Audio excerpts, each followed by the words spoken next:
My son excluded me from my grandson's birth. My wife only wants close family there. After 3 years of being ignored, I won the lottery. Then he invited me to finally meet my grandson. What I did left him pale. I'm glad to have you here. Follow my story until the end and comment the city you're watching from, so I can see how far my story has reached. I never imagined that the most joyful day in my family would become the most devastating moment of my 70 years on this earth. It was a Tuesday morning when my neighbor, Mrs. Patterson, knocked on my door, her face beaming with excitement. "Joyceann, I just saw Joshua at the grocery store." Congratulations on becoming a grandmother. The words hit me like ice water. I stood there in my doorway, still in my robe, trying to process what she'd just said. "What do you mean?" Her smile faltered when she saw my confusion. "The baby? Little Anthony was born yesterday, wasn't he?" Joshua seemed so happy, buying cigars and everything. My grandson had been born 24 hours ago, and nobody had told me. I managed to thank Mrs. Patterson and close the door before my legs gave out. I slumped against the wall, my heart pounding so hard I thought it might burst. How was this possible? How could my only son, my Joshua, not call his own mother when his child was born? With shaking hands, I dialed his number. It went straight to voicemail. I tried again. Same thing. On the third attempt, someone finally answered. "Hello, Mrs. Klein." It was Stella, my daughter-in-law, her voice cold and formal as always. "Stella, honey, I just heard about the baby.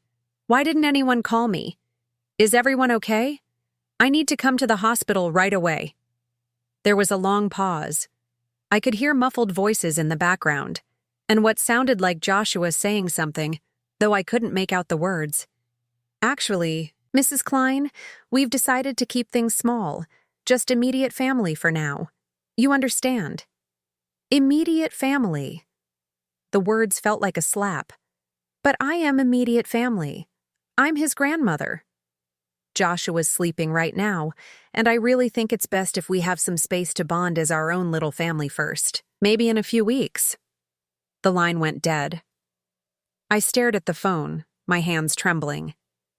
In 42 years of being Joshua's mother, through his childhood illnesses, his teenage rebellion, his college years, his wedding planning, I had never been excluded from anything, not once. But now, when my first grandchild entered the world, I was being shut out. I drove to the hospital anyway. I couldn't help myself. St. Mary's Hospital was only 15 minutes away, and I knew the maternity ward well from visiting other friends over the years. I parked in the visitor lot, my heart racing with a mixture of excitement and dread. At the information desk, a young volunteer with a bright smile asked how she could help. "I'm here to see my new grandson, Anthony Klein. My son is Joshua Klein." She typed something into her computer, then frowned slightly. "I'm sorry, but it looks like the family has requested no visitors except those on an approved list." "But I'm the grandmother." "Surely there's been a mistake.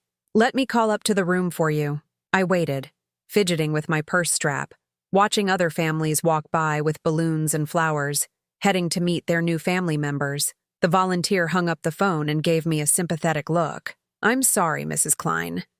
They've confirmed that you're not on the visitor list." Not on the visitor list, my own grandson, and I wasn't on the visitor list. I found myself in the hospital parking lot, sitting in my car, sobbing like I hadn't since my husband died 8 years ago. The pain was physical, a sharp ache in my chest that made it hard to breathe. People walked past my car, heading into the hospital with gifts and smiles, and I wondered how many of them were meeting their grandchildren for the first time. How many of them were experiencing the pure joy that had been stolen from me. I called Joshua's number again and again, but it kept going to voicemail. Finally, I left a message, my voice barely steady. "Joshua, it's your mother. I know Anthony is here, and I just want to meet my grandson. Please call me back. I love you." He never called back that day, or the next, or the day after that. 3 days later, I finally received a text message. "Mom, we need some time to adjust. Stella is having a hard time, and we want to bond as a family first. We'll call you soon." Soon. Such a small word that would haunt me for the next 3 years. That night, I sat in the nursery I had prepared in my spare bedroom. I'd spent weeks decorating it, choosing the perfect crib, hanging little star decals on the ceiling, organizing tiny clothes I'd bought in anticipation of babysitting my grandchild. Now it felt like a tomb. I looked at the framed photo on the dresser, Joshua as a baby, sleeping peacefully in my arms. I had been so young then, just 28, and so completely in love with this tiny person who had made me a mother. Now, at 70, I was being told I couldn't be a grandmother. The cruelest part wasn't just the exclusion. It was the realization that my son had chosen this. He had stood by and let his wife ban me from the most important moment of our family's life. And I had no idea that this was only the beginning. 3 years, 36 months, 1,095 days of being erased from my grandson's life. The math became an obsession. I found myself calculating how many bedtime stories I'd missed, how many first words, first steps, first everything. Anthony would be walking now, probably talking, maybe even asking questions about the world around him, and he had no idea I existed. The first year, I tried everything. I sent birthday cards that came back marked "Return to Sender." I bought Christmas presents that sat unopened in my closet because I had nowhere to deliver them. I drove past their house sometimes, hoping for a glimpse of my grandson playing in the yard, but their windows were always closed, their lives hidden from me. I attended every public event I thought they might be at: the annual summer festival, the farmer's market, even Joshua's company picnic where I pretended to be shopping at nearby stores, scanning the crowds for a familiar face. But they seemed to have vanished from all the places we used to cross paths. The worst part was how methodical it all felt. This wasn't just distance or busy schedules. This was deliberate erasure. When Anthony turned 1, I spent the entire day crying. I'd bought him a musical teddy bear that played "Twinkle, Twinkle, Little Star," and I held it close, imagining his little hands reaching for it, his eyes lighting up at the melody. Instead, it joined the growing collection of unwrapped gifts in what used to be his nursery. My friends tried to help, but their well-meaning advice only made things worse. "Have you tried talking to a lawyer?" Margaret suggested over coffee. "Maybe you have grandparents' rights." But I couldn't bring myself to take legal action against my own son. The thought of standing in a courtroom, fighting for court-ordered visitation with my own grandchild, felt like admitting that our family was truly broken beyond repair. By the second year, the hope began to fade. I stopped checking my phone constantly for messages that never came. I stopped driving past their house. I even started boxing up the nursery, though I couldn't bring myself to actually donate the items. The isolation was suffocating. Joshua had been my only child, my only family after my husband passed. His rejection meant complete solitude during holidays, birthdays, and all the small moments when you want to share life with someone who loves you. I found myself talking to Anthony's photo, the one newborn picture that Mrs. Patterson had shown me from her phone after seeing it on Joshua's social media. I'd asked her to print it for me, and she'd obliged, though I could see the pity in her eyes. "Happy second birthday, sweetheart," I whispered to the photo last October. "Grandma loves you so much. I hope you're having the most wonderful day." The hardest moments came unexpectedly, seeing other grandmothers at the grocery store with their grandchildren, watching families at the park, commercial jingles about family gatherings during the holidays. Each reminder was a fresh wound. I started seeing a therapist, Dr. Martinez, because the loneliness was becoming unbearable. She helped me understand that this wasn't about something I'd done wrong. This was about control and manipulation, about someone who saw me as a threat to their perfect family picture. "Stella views you as competition," Dr. Martinez explained during one of our sessions. "Some people need to be the center of attention, and they see extended family as obstacles to that control. But understanding it didn't make it hurt less." The third year brought a different kind of pain, acceptance mixed with resignation. I stopped expecting phone calls. I stopped hoping that Joshua would come to his senses and realize what he was doing to our family. I started living for myself again, something I hadn't done since becoming a mother at 28. I took up watercolor painting, joined a book club, Even planned a solo trip to Ireland that I'd been postponing for years. But late at night, when the house was quiet and the loneliness crept in, I still wondered about Anthony. Was he a happy child? Did he look like Joshua did at that age? Did he ever ask about grandparents? Most painfully, I wondered if Stella had convinced them that I was dead. It would be easier to explain my complete absence that way than to admit they'd chosen to cut me out. The day everything changed started like any other Wednesday.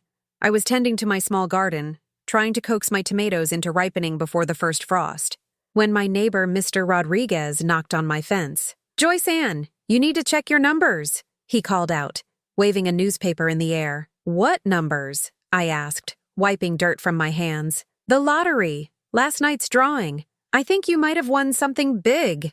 I'd been buying the same lottery numbers for 15 years, a combination of family birthdays, including Anthony's, even though I'd never met him. It was a silly tradition that connected me to the family I'd lost, a weekly ritual that cost $2 and bought me a few minutes of dreaming about better times. I fumbled for the ticket in my kitchen drawer, my hands shaking as I compared the numbers to the newspaper Mr. Rodriguez had brought over. All 6 numbers matched. $2.8 million. I stared at the ticket, then at the newspaper, then back at the ticket. This couldn't be real. After 3 years of loss and isolation, after feeling like the universe had forgotten about me entirely, I had won more money than I'd ever imagined having. For the first time in 3 years, I smiled a real, genuine smile. And then my phone rang. The caller ID showed a number I recognized immediately, though I hadn't seen it in over 1,000 days. Joshua. The phone rang 3 times before I found the courage to answer. 3 years of silence, and now Joshua was calling within hours of the lottery announcement hitting the local news. "Mom?" His voice sounded exactly the same, and for a moment, I was transported back to when he was 8 years old, calling me from school because he'd forgotten his lunch money. Joshua. I couldn't manage more than his name. My throat felt tight, my heart hammering against my ribs. "Mom, we heard about your lottery win. Congratulations. That's incredible news. Of course Stella was listening, probably coaching him on what to say. "Thank you," I managed, gripping the kitchen counter for support. "Listen, Mom, I know it's been a while since we talked, and I feel terrible about that. Really terrible. Stella and I have been talking, and we think it's time for you to meet Anthony properly. You know, as his grandmother." The words I'd dreamed of hearing for 3 years, delivered with all the sincerity of a used car salesman. I closed my eyes, feeling a familiar sting behind my eyelids. "Have you now?" I kept my voice carefully neutral. "Yes, and Mom, Anthony asks about you all the time. He really wants to meet his grandma. We've told him so many wonderful stories about you. The lie was so blatant it took my breath away. Anthony was 3 years old. If he'd been asking about me all the time, why had they waited until today to call? Why hadn't they called yesterday or last week, or any time in the past 195 days? That's interesting, Joshua. What kind of stories?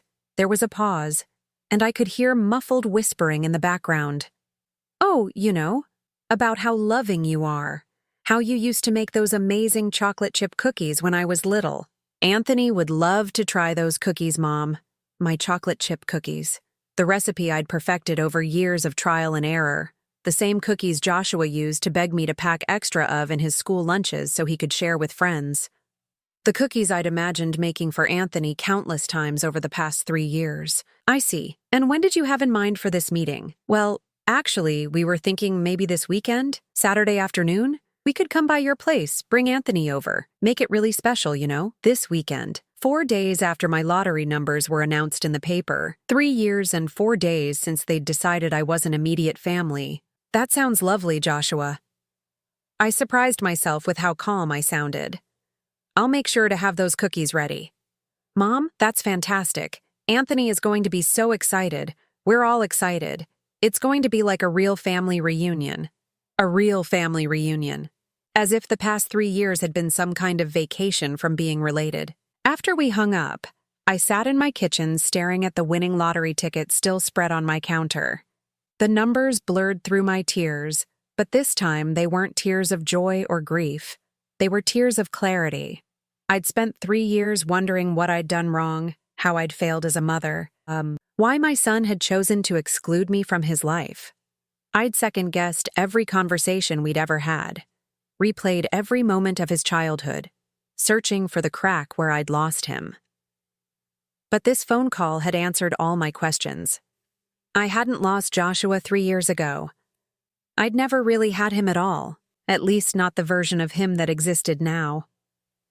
The Joshua I'd raised, the one who used to call me every Sunday just to chat, who remembered my birthday without prompting, who once drove 4 hours in a snowstorm because I'd mentioned feeling lonely, that Joshua had been replaced by someone I didn't recognize, or maybe this was who he'd always been, and Stella had just given him permission to show it. I called Dr. Martinez and scheduled an emergency session. "How do you feel about seeing them again?" she asked after I'd explained the situation. "Angry," I admitted, "but also curious. I want to see what kind of performance they'll put on. I want to meet my grandson, even if it's under these circumstances."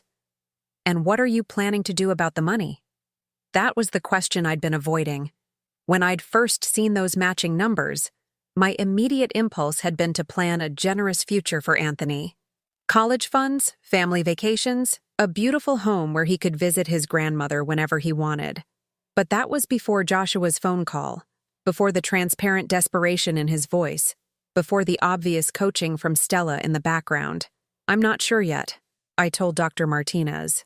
"But I know one thing. I'm not going to be anyone's ATM, not even my son's." That evening, I did something I hadn't done in 3 years. I baked chocolate chip cookies. The familiar rhythm of measuring flour, creaming butter and sugar, folding in the chocolate chips, it all felt like muscle memory. As the first batch baked, filling my kitchen with the scent of my childhood, my grandmother's recipe, Joshua's favorite treat, I made a decision. I was going to give them exactly what they deserved. The cookies came out perfect. Golden brown with slightly soft centers, just the way Joshua had always liked them. I packed them in the same blue tin I'd used for his school lunches, the one with tiny dents from years of use. Then I sat down and made a phone call to my financial advisor. "Margaret, it's Joyceann. I need to discuss some options for my lottery winnings. Specifically, I want to know about charitable donations and how quickly they can be processed." By Friday night, everything was arranged. The cookies were ready, the house was spotless, and my plan was set. Saturday couldn't come soon enough. Saturday afternoon arrived with the kind of perfect autumn weather that belonged in a greeting card. Golden leaves drifted across my front yard, and the air held that crisp promise of winter that used to make me excited for holiday gatherings. I was ready an hour early, sitting by my front window with the blue tin of cookies on my lap, watching for Joshua's car. When the silver SUV finally pulled into my driveway, my heart stopped. There, in a car seat in the back, was Anthony. Even from a distance, I could see he had Joshua's dark hair and what looked like his father's stubborn chin. He was bigger than I'd imagined, no longer the baby I'd been picturing for 3 years. He was a little boy now, a child with opinions and personality, and 3 whole years of life I'd missed. Joshua got out first, looking exactly the same except for new lines around his eyes.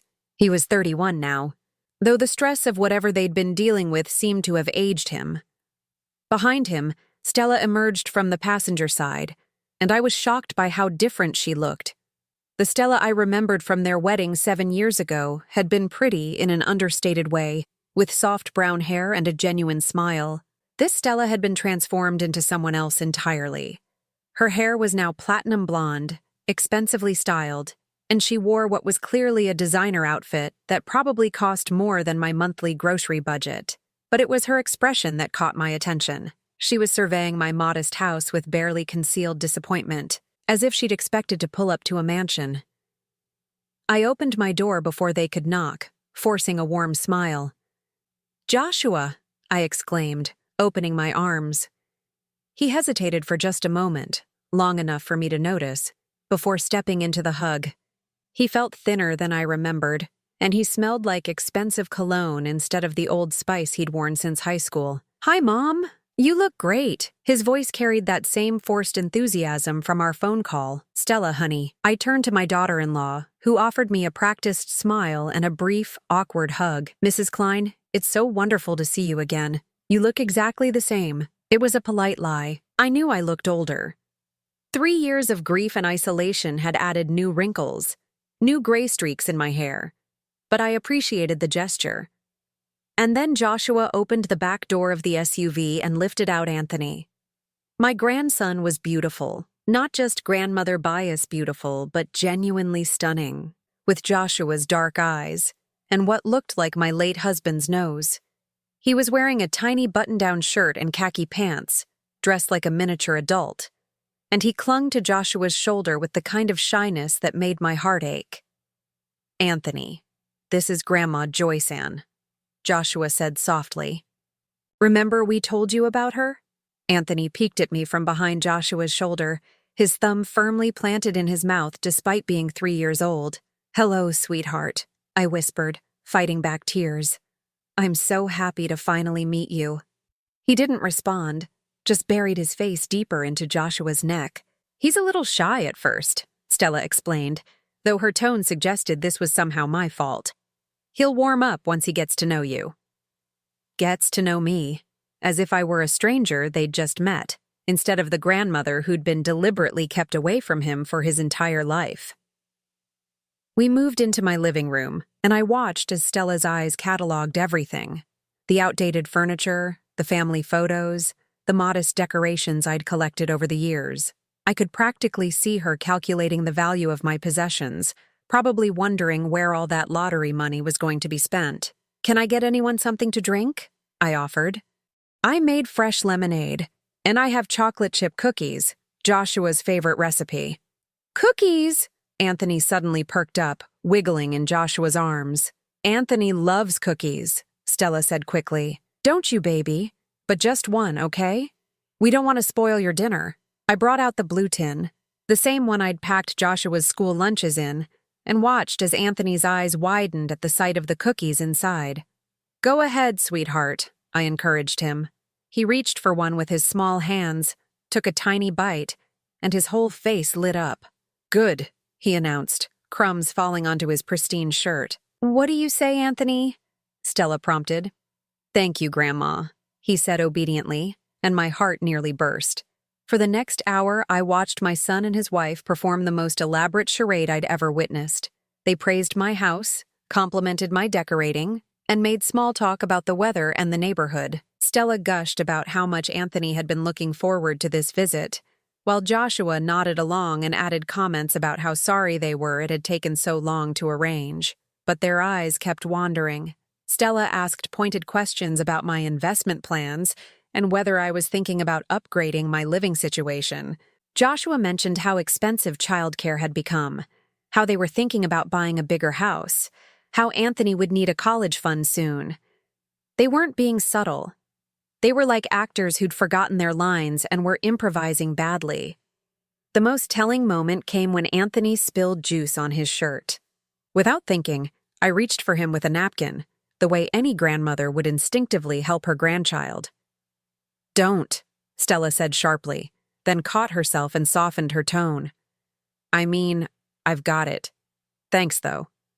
She snatched Anthony away from me so quickly that he started to whimper. In that instant, I saw the truth of the past 3 years. Anthony hadn't been kept from me because they needed space or time to bond. He'd been kept from me because Stella viewed me as a threat to her control, and Joshua had let it happen. When they finally left, promising to definitely do this again soon, I stood in my doorway watching them drive away. Anthony was crying in his car seat, probably tired and overstimulated, and I could see Stella gesturing animatedly to Joshua as they pulled out of my driveway. I knew what they were discussing. They were making plans for my money. Inside my house, I picked up the phone and dialed my financial advisor. "Margaret, it's Joyceann Klein. I need to move forward with those charitable donations we discussed. All of them.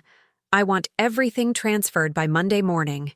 After I hung up, I sat in my quiet living room, looking at the blue tin with 2 remaining cookies. Anthony had eaten 3 of them, getting chocolate smears on his little fingers, giggling when I made funny faces at him. For one brief, beautiful hour, I'd been a grandmother. It was going to have to be enough. The phone calls started Monday morning. Mom, it's Joshua. I just wanted to thank you again for Saturday. Anthony hasn't stopped talking about his grandma and those amazing cookies. I smiled despite myself. He's such a sweet boy, Joshua. He has your eyes. He really does, doesn't he? Listen, Mom. Stella and I were talking, and we'd love to have you over for dinner this week. Maybe Thursday? Anthony keeps asking when he can see Grandma again. The lie came so easily to him. Anthony was 3 years old. If he was asking about me after one visit, why had they kept him away for 3 years?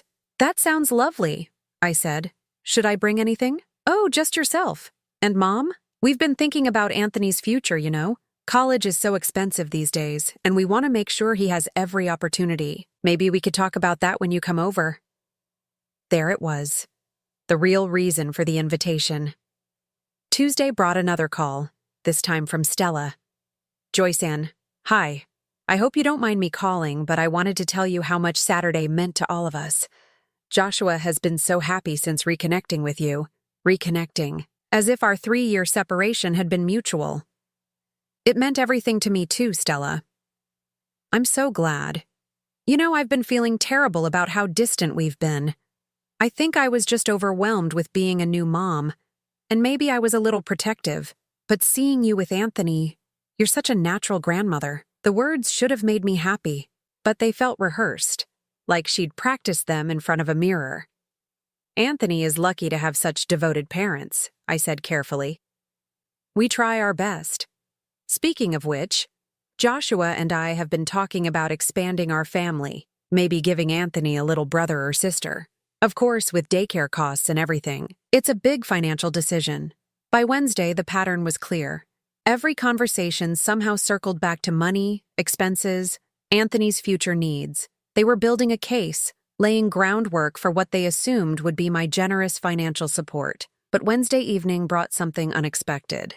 I was at the grocery store, picking up ingredients for the dinner I planned to cook at their house, when I heard familiar voices from the next aisle over. I peered around the corner and saw Stella with another woman I didn't recognize, both of them pushing shopping carts. Can't believe how perfectly it worked out, Stella was saying. The timing was just incredible. What do you mean? The other woman asked. Joshua's mom winning the lottery right when we needed it most. I mean, what are the odds? It's like the universe knew we were about to lose the house. My blood went cold. Lose the house? Are things really that bad? Her friend asked. Worse than bad.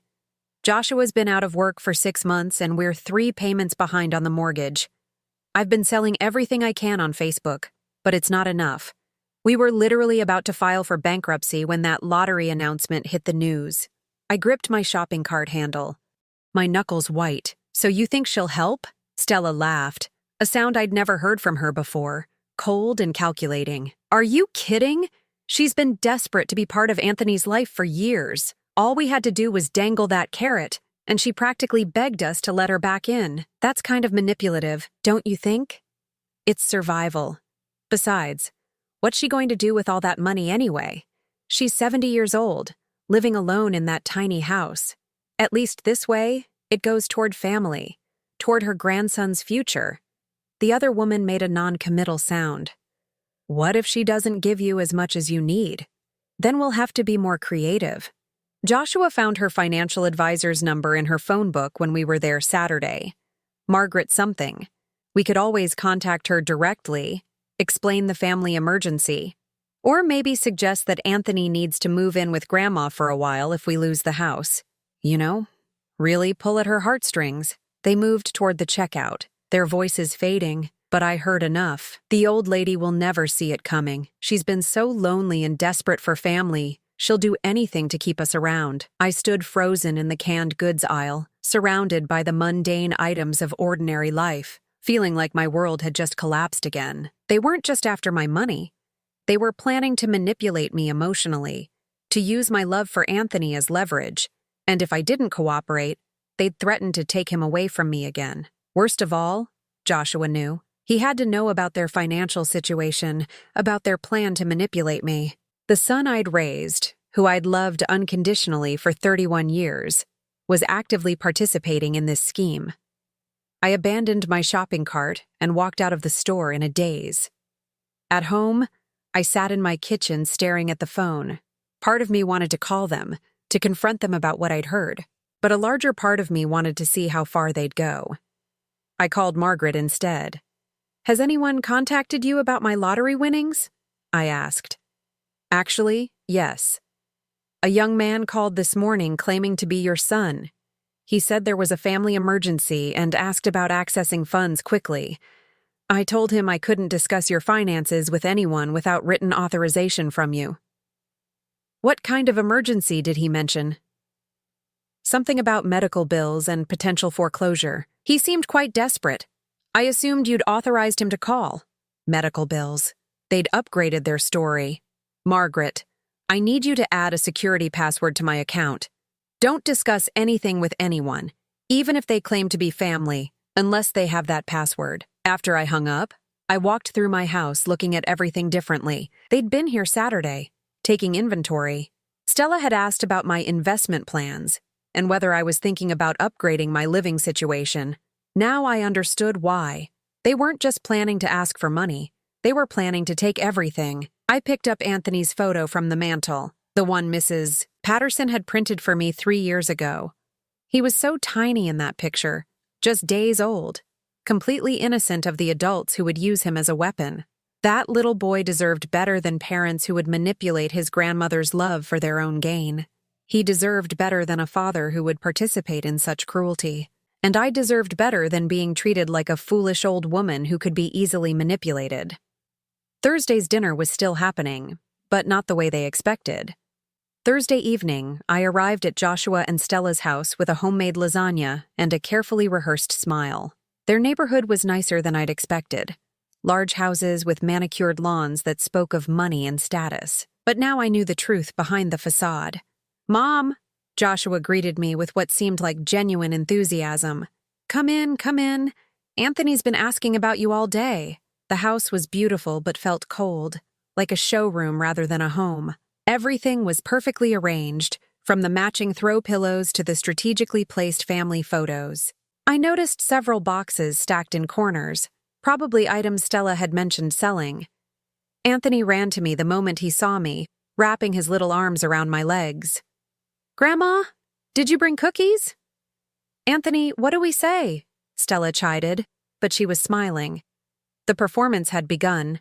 "Please, can I have cookies, Grandma?" "After dinner, sweetheart," I promised, ruffling his hair. "But I did bring something special for you." I pulled out a small wrapped gift, a children's book about grandmothers. Anthony tore into the wrapping with the enthusiasm only a 3-year-old could muster. "What do you say to Grandma?"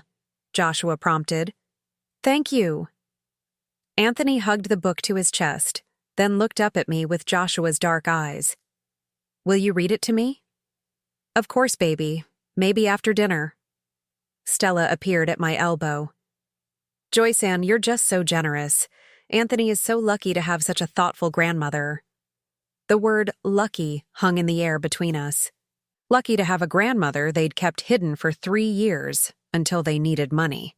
Dinner was an elaborate production. Stella had clearly spent considerable effort preparing everything perfectly, despite their supposed financial crisis. The table was set with china I was sure they couldn't afford, and the wine Joshua poured was expensive. "This is all so lovely," I commented, looking around. "You two have such beautiful taste." "Thank you," Stella beamed. "Though, to be honest, we've been thinking about downsizing.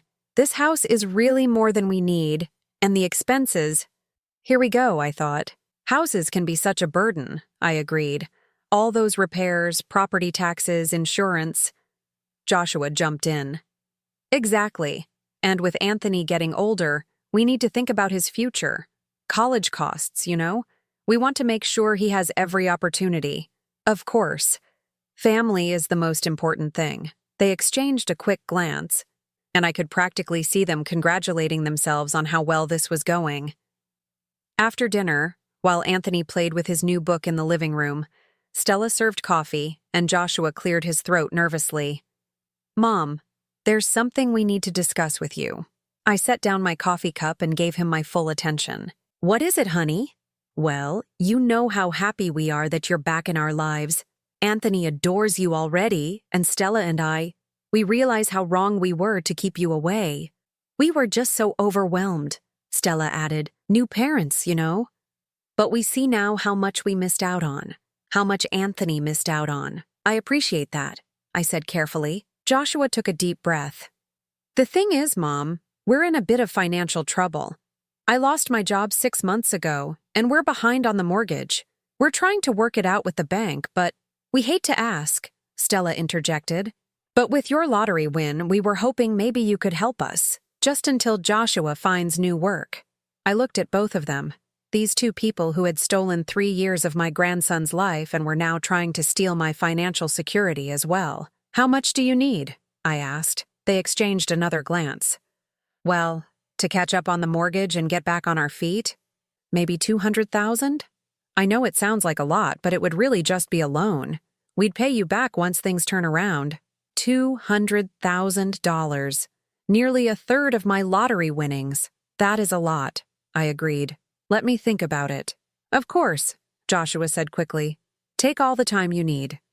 "But Mom, if we lose the house, we might have to move far away. For my job prospects, you understand.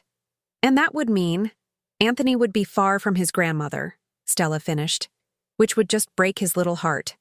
There it was, the threat, delivered with perfect parental concern. I excused myself to use the bathroom, but instead, I stepped outside onto their back patio and pulled out my phone. I called Margaret. "Is everything in place?" I asked quietly. "All transfers completed this morning.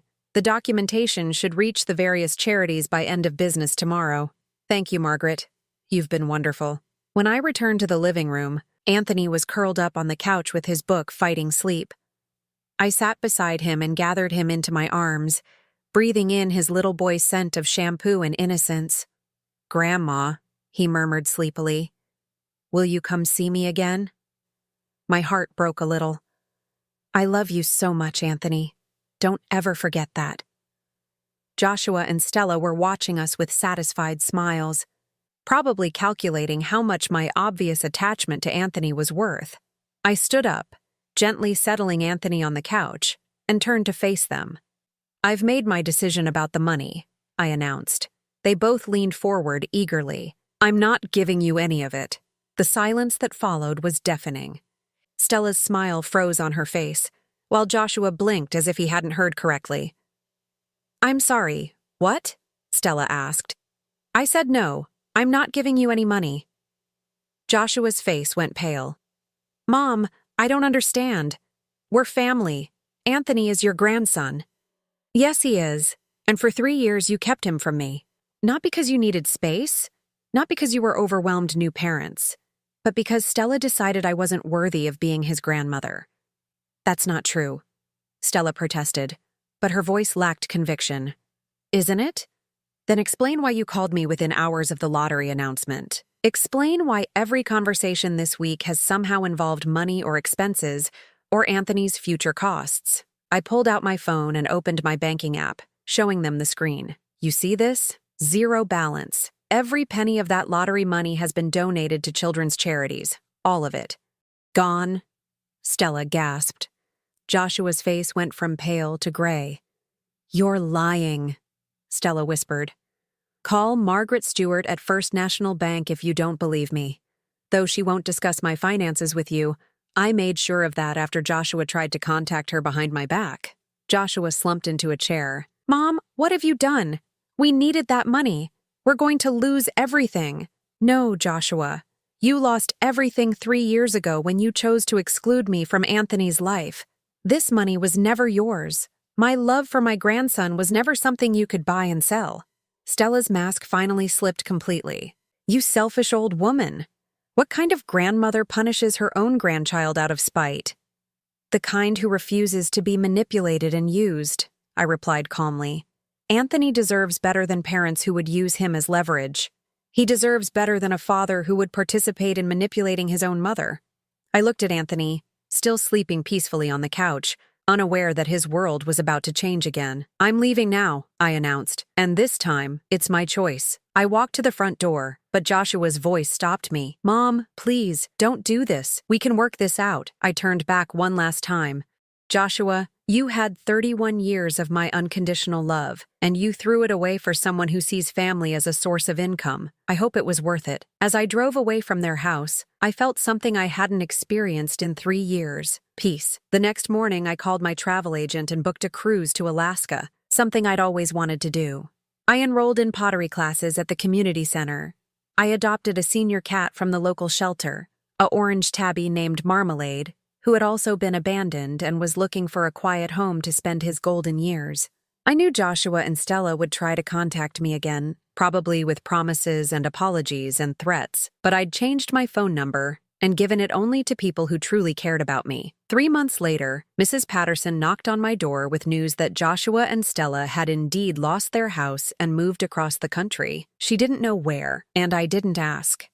I kept one photo of Anthony on my mantle, the one from our single afternoon together, where he's smiling with chocolate chip cookie crumbs on his face. Sometimes I wondered about him, hoped he was happy wherever he was, but mostly, I focused on the life I was building for myself. A life where love wasn't conditional, where family wasn't transactional, and where a 70-year-old woman could finally learn that sometimes the greatest act of love is knowing when to walk away. I was free. Now I'm curious about you who listened to my story. What would you do if you were in my place? Have you ever been through something similar? Comment below. And meanwhile, I'm leaving on the final screen 2 other stories that are channel favorites, and they will definitely surprise you. Thank you for watching until here.